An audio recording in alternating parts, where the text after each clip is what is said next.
प्रिय भाई और बहनों, आज का शुभ संदेश के लिए आप सभी को हम स्वागत करते हैं। चरणी में तूने जन्म लिया यीशु, चरणी में तूने जन्म लिया यीशु, क्रूस पे हुआ बलिदान, क्रूस पे हुआ बलिदान।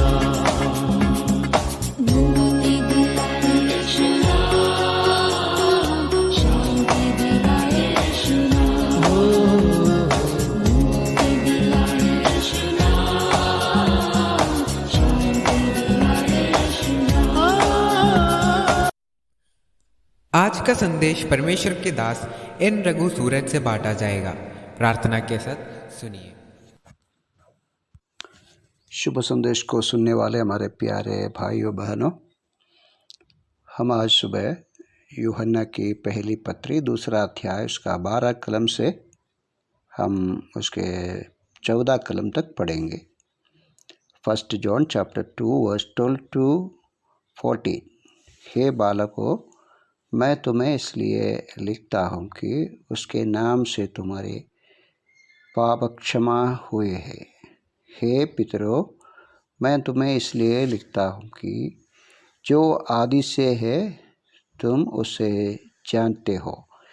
हे जवानों, मैं तुम्हें इसलिए लिखता हूँ कि तुमने उस दुष्ट पर जय पाई है।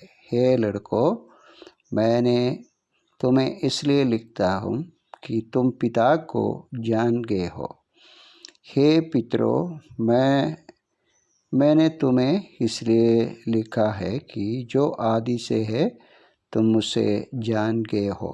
हे युवानों, मैंने तुम्हें इसलिए लिखा है कि तुम बलवंत हो और परमेश्वर का वचन तुम में बना रहता है और तुमने उस दुष्ट पर जय पाई है।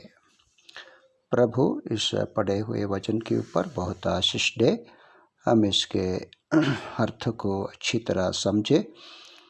प्यारो, यहाँ हम देखने से हमको 3 प्रकार के लोगों को देखने को मिलता है। एक है बालक, और उनको बाद में हम ऐसे पढ़ते हैं हे लड़के हो, और उसके बाद हम देख सकते हैं पिताओं के बारे में, पितरों को, और उसके बाद हम देखेंगे जवानों के बारे में।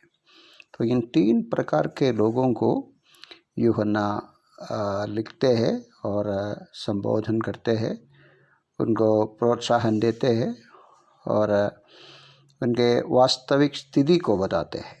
यहाँ हम बालकों ऐसा करके लिखा है।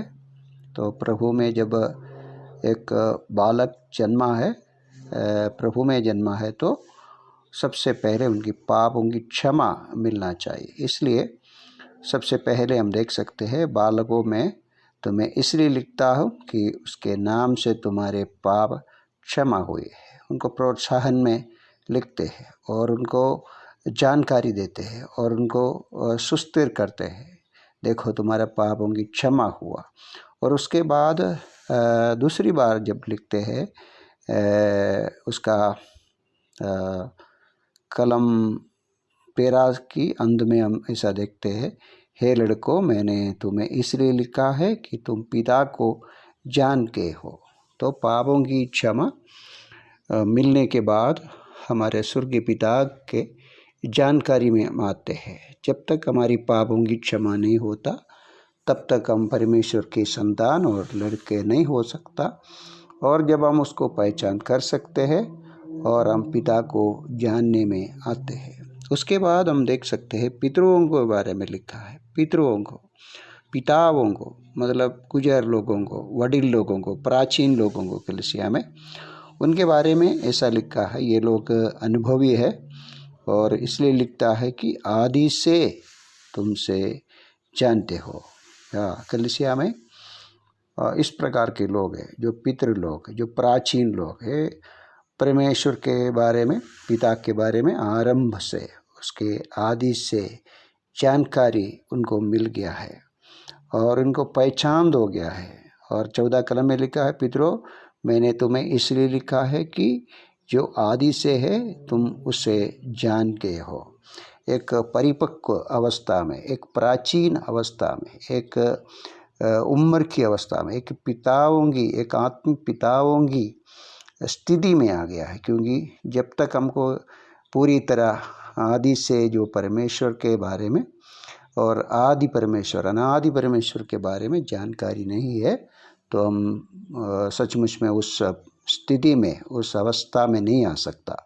इसलिए यूहन्ना उनको भी प्रोत्साहन में लिखते हैं, पिताओं को और पितरों को और प्राचीनों को प्रोत्साहन में लिखते हैं कि तुम परमेश्वर को जान गए हैं और उनकी पहचान में आ गया है और आदि परमेश्वर की उस स्वभाव को अच्छी तरह जान लिया है। और तीसरी प्रकार की लोगों के बारे में यहाँ लिखा है, ये है युवान लोगों के बारे में लिखा है। इधर उसके 13 कलम में ऐसा हम पढ़ते हैं कि ये युवानों, मैं तुम्हें इसलिए लिखता हूँ कि तुम उस दुष्ट पर जय पाए हैं। और युवान लोगों की एक प्रत्येक बात है कि उन लोग सचमुच में आत्मिक युवत्व दिखाई देते हैं। आत्मिक युवत्व एक आत्मिक युवा करके हम उसको बुलाने के लिए सचमुच में दुष्ट जो शैतान, उस पर विजय होने वाले एक विश्वासी की स्वभाव है। तो सबसे पहले जो बालकों की स्थिति, उसके बाद पुत्रों की स्वभाव, और यहाँ हम एक युवान अवस्था, आत्मिक युवान और आत्मिक युवा, ये कौन है? ये दुष्ट शैतान के ऊपर विजय पाने वाले लोग हैं। और उसके बारे में उसका 14 कलम की अंतिम भाग में और स्पष्ट लिखा है, हे युवानों, मैंने तुम्हें इसलिए लिखा है कि तुम बलवंत हो। प्रोत्साहन में लिखते हैं, तुम बलवंत हो और बलवंत हो और परमेश्वर का वचन तुम में बना रहते हैं। देखो, एक युवान आत्मिक युवत्व इसलिए दिखाई देते हैं कि जब उस व्यक्ति में सचमुच में परमेश्वर की वचन उसमें स्थिर होते हैं, वचन में जानकारी होते हैं। वचन की जानकारी होने के बाद हम कह सकते हैं ये आत्मिक युवा है।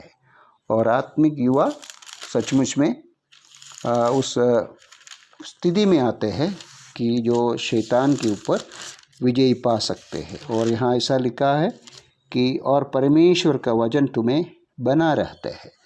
और परमेश्वर का वचन की जानकारी नहीं है, वचन में बना रहते हैं। परमेश्वर के वचन हमें बना रहने से हम बलवंत होता है, हम युवा, आत्मिक युवा के रूप में, आत्मिक युवानों के रूप में आ सकते हैं। और उसके बाद ऐसा लिखा है, तुमने उस दुष्ट पर जय पाई है। प्यारो, आज इस धरती में परमेश्वर के वचन की विरोधी और परमेश्वर के सच्चाई की विरोधी, परमेश्वर के कार्य की विरोधी, परमेश्वर के हर प्रकार की राज्य की विरोधी जो शैतान है, उस पर विजय पाने के लिए परमेश्वर की वचन हमारे हृदय में बना रहना है। और हम इस स्थिति को एक और बार देखेंगे, बाल्य अवस्था, बचपन की अवस्था, और जब एक परमेश्वर के संतान होने का अवस्था पापों की क्षमा से हमको मिलता है। उसके बाद हम परमेश्वर के बारे में जानकारी पाते और परमेश्वर के वचन हमारे हृदय में बना रहते, तब हम युवा अवस्था में आत्मिक युवा कह सकते हैं, आत्मिक युवान कह सकते हैं, आत्मिक युवती कह सकते हैं, जो शैतान के ऊपर विजय पाने वाले और परमेश्वर के वचन में बना रहने वाले। उसके बाद पितृ की उस अवस्था में और प्राचीनों की अवस्था में पहुंच जाते हैं। परमेश्वर के बारे में अच्छी जानकारी उनको मिलता है और आदि में परमेश्वर के बारे में जानकार पाते हुए और उस पहचान में, परमेश्वर के बारे में अच्छी तरह पहचान होते हैं, तब हम कह सकते हैं कि पितृ अवस्था में वो पहुंच गया है। प्रभु आप सुबह आपके जीवन में किस अवस्था में आप है करके सोचने के लिए प्रभु सहायता करें कि आप एक बचपन की अवस्था में है या युवानों की अवस्था में है या पितरों की अवस्था में। एक विश्वासी में इस प्रकार की कोई भी एक अवस्था होगा। अगर आपके जीवन में केवल एक बच्चे की अवस्था है तो आगे बढ़ने के लिए प्रभु सहायता करे। अगर आप एक युवान की अवस्था में है तो और आगे बढ़ने के लिए प्रभु सहायता करे। दुष्ट पर विजय होते हुए आगे हमारे मसीही जीवन जिएंगे। प्रभु हम सबको सहायता करे। जय मसीह की।